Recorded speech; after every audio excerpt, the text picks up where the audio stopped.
एक बात अपने हृदय में उतार कर रखिए, जो बेटियां ससुराल में दुखी हैं, बहुत कष्ट में हैं,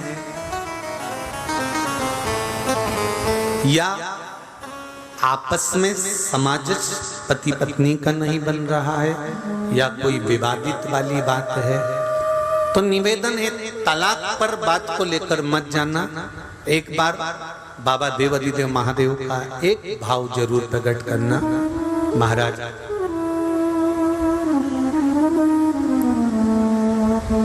श्री अवधूतेश्वर महादेव का नाम लेते। कौन से महादेव? अवधूतेश्वर महादेव का नाम लेकर थोड़ी सी मूंग, हरी जो मूंग होती है, उस मूंग को गला लीजिए पानी में। गलाने के बाद में उस मूंग को शिव मंदिर में ले जाकर भगवान जो नंदीश्वर विराजमान होते हैं वहां रखकर 7 बेलपत्र उस मूंग पर चढ़ा दीजिए।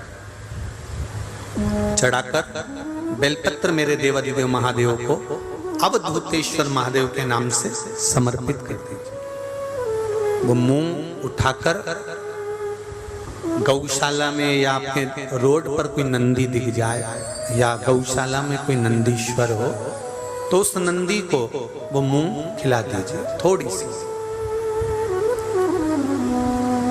3 या 4 प्रदोष करोगे, तलाक तक बात नहीं पहुंचेगी, आपस में प्रेम बढ़ जाएगा, बेटी को सम्मान मिलना प्रारंभ हो जाएगा और टेंशन समाप्त हो जाएगी, परिवार नहीं टूटेगा।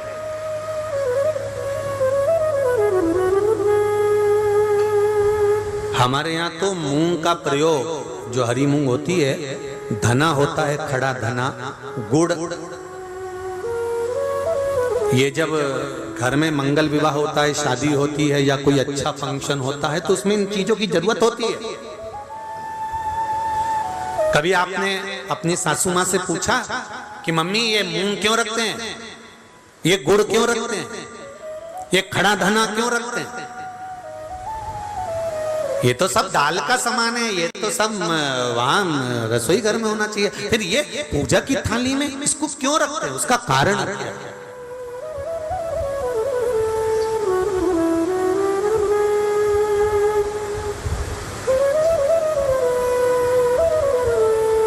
उसका कारण क्या है? कभी अपनी सासू मां से पूछना तो सासू मां बताएगी कि जिस समय पर भगवान शिव, भगवान महेश और उमा का संबंध हुआ था,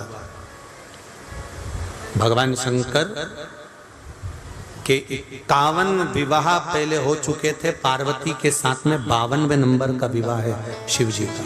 इससे पहले उमा, कात्यायनी, सती, कुष्मांडा, ऐसे भगवान शंकर के साथ में जो शिव जी के गले में मुंडों की जो माला होती है ना, उस माला में जो मुंड पड़े होते हैं वो 51 है। पार्वती माता ने पूछ लिया ये मुंडे किसके हैं? शिव जी ने कहा सब तेरे। पार्वती ने पूछा वो कैसे?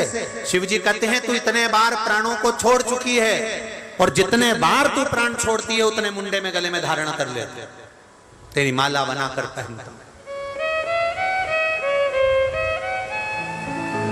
उमा और महेश का जब विवाह हुआ था, भगवान उमा और माता उमा और भगवान महेश का जब मंगल विवाह हुआ था, उस विवाह के समय पर माता उमा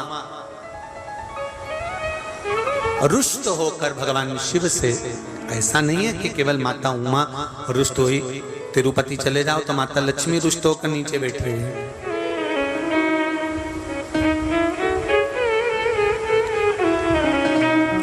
इंद्र जी का दर्शन करो तो इंद्रारी पारिजात के वृक्ष के लिए रुष्ट होकर,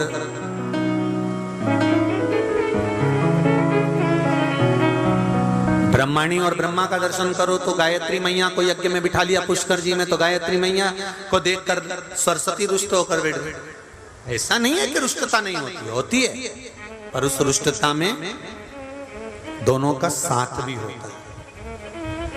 लक्ष्मी मैया से, भगवान विष्णु से लक्ष्मी